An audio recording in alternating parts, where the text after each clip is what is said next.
I think the Lakers are in an excellent position in the offseason, a great position. And I'm going to tell you a few reasons why. Number one, they have time. They have time to figure out between now and whenever the season ends, what are their strengths? What are their weaknesses? That to me is, I think, the piece that's most important right now of this Lakers team. I got here. One of my topics was about Lakers versus some of the elite in the Western Conference. And I'm personally very confused about playoff matchups right now.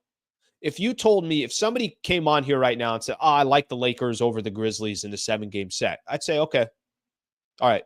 If somebody told me, hey, I hate the matchup against the Lakers versus Grizz in a 7-game set, I would say, okay. If somebody told me Lakers would dominate the Rockets in a 7-game set, I would be open to you selling me on it. If somebody told me Rockets would be a problem for the Lakers, I would be open to you selling me on it. The reason why I set it up that way is because we really don't know what this team is.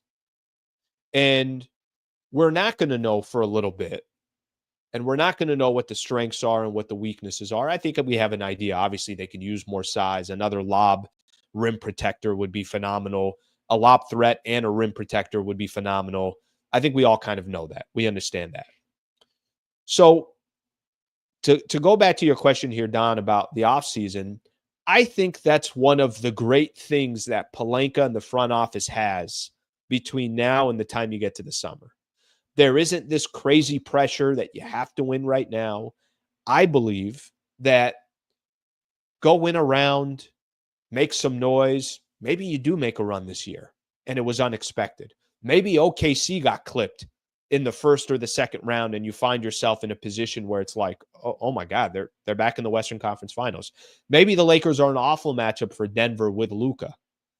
Whatever it is, they get time and data to figure out what they need in the summer. And here's the other beautiful thing come summer. They have a lot of expiring contracts. They still got that 2031 first rounder. They obviously still have Dalton Connect.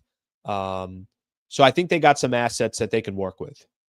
So part of, I thought when the Mark Williams trade didn't go down, there was this like, oh my gosh, they're not going to have, they don't have a big, they don't have this. Okay, they kind of seem to be managing here just fine. And not to tell you that they couldn't have used him. I mean, obviously, it looks like they could have used a guy like Mark Williams, but they also gave up a lot to get him. And now they could kind of take a deep breath. Hey, Pelinka tried to make a deal, just didn't happen. They were worried about Mark Williams' health for the future. And now they can obviously sit back and try to assess what are the right moves for the Lakers moving forward. Okay, so the last part here on the Dalton Connect piece, Connect's going to get looks. Hopefully, Dalton Connect can play, as great as he can between now and the season ending. But I think if you tried to trade a player already, would you be shocked if Dalton Connect is in another trade package in the summer? I wouldn't. So, Don, thank you for the super brother. Very, very nice of you to lob a 10 spot in there. Very, very nice of you. Do you guys see this article? I read this morning. All right, let me get that comment out of here. There's a report in The Athletic.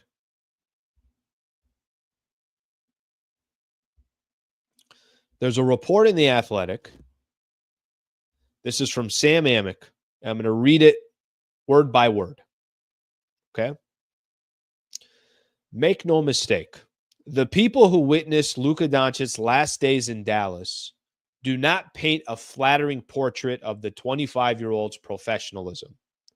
They call him lazy. They talk about the weight issues that were such a frequent frustration within their walls.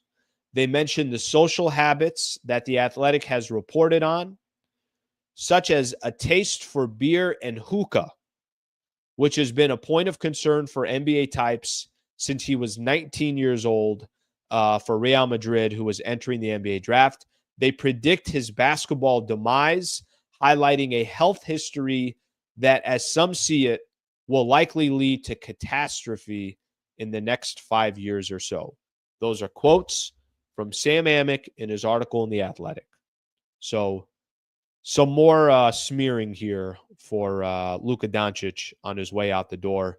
And NBA Central had put up on Twitter, they had put up a couple of pictures. They put up this quote. So, clearly, obviously, it actually, one of the pictures shows Luca smoking hookah. Another one shows him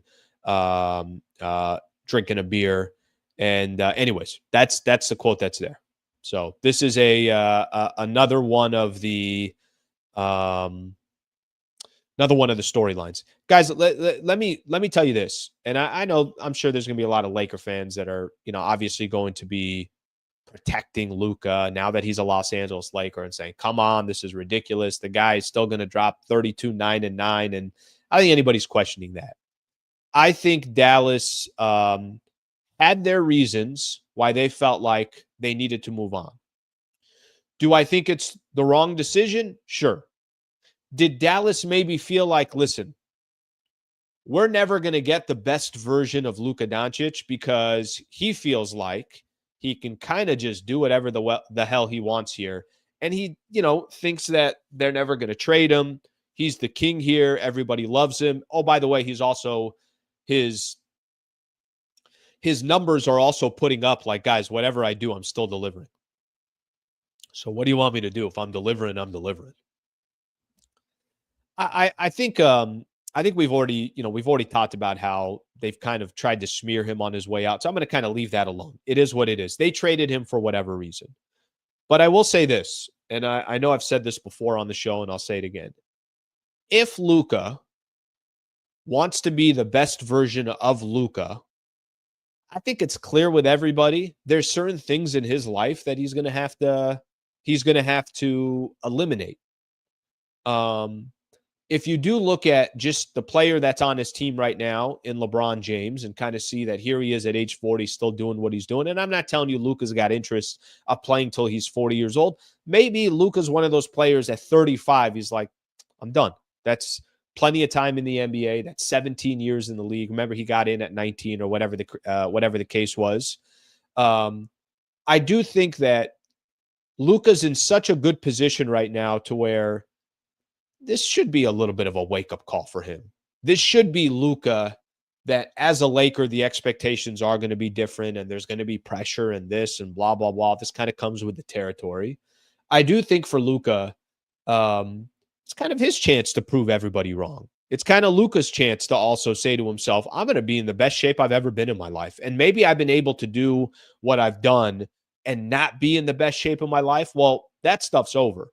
I'm going to take my game to another level, and my goal now is only to win championships with the Los Angeles Lakers. But again, literally another article out there that kind of goes through the same type of stuff that we were talking about before. All right, if you enjoyed this clip and you want more, just subscribe to the channel. Monday through Friday, 8 a.m. to 9 a.m. is the Sliwa Show. And then after every Lakers game, post-game show right here.